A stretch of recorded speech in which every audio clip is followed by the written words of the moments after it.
নমস্কার, আমি তুলি। আমি আগের শর্টসে বলেছিলাম যে প্রিনেটাল ডিপ্রেশন যে আপনার হচ্ছে সেটা আপনি কিভাবে বুঝবেন। আর এই শর্টসের মধ্যে আমি বলবো যে প্রিনেটাল ডিপ্রেশন হলে সেটার কী প্রভাব পড়তে পারে আপনার গর্ভস্থ ভ্রূণের ওপরে। প্রথমত, আপনার মধ্যে যে অবসাদটা কাজ করছে সেটা তার উপরে, তার ব্রেনের উপরে একটা মারাত্মক প্রভাব ফেলতে পারে। সেও কিন্তু ভবিষ্যতে অবসাদগ্রস্ত হতে পারে। এছাড়া আর কি হতে পারে?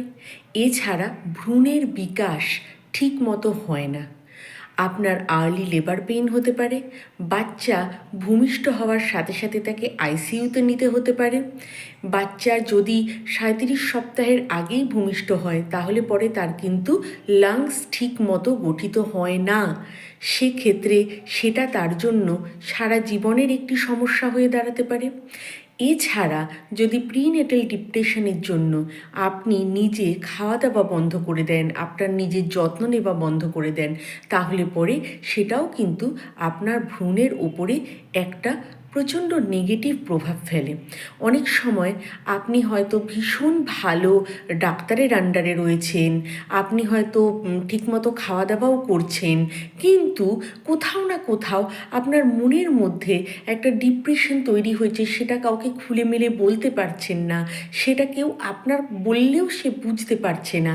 এই ক্ষেত্রে আপনার মনের মধ্যে যে একটা পুঞ্জীভূত রাগ, একটা অবসাদ, এই জিনিসটা কি হয়, বাচ্চাকে অনেক সময় তার ব্রেনের উপরে এমন প্রভাব ফেলে যে সেটা হয়তো আর স্বাভাবিক পরিস্থিতিতে নিয়ে আসাটা অত্যন্ত কঠিন হয়ে দাঁড়ায়।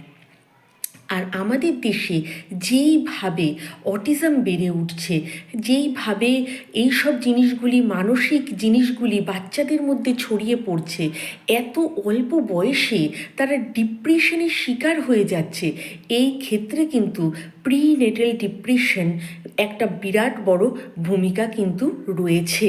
তাই আপনাকে এই সময়ে চেষ্টা করতে হবে আপনি যতটা সম্ভব মানসিক বিভিন্ন যে চাপগুলো সেগুলোকে এড়িয়ে চলার চেষ্টা করুন। আর আপনি করতে পারেন যে এই সময়ের যে সব জিনিসগুলো আপনাকে ভীষণভাবে ইরিটেট করছে, আপনি সেইগুলোকে নিয়ে যতটা সম্ভব আপনার আশপাশের লোকের সঙ্গে কথা বলুন।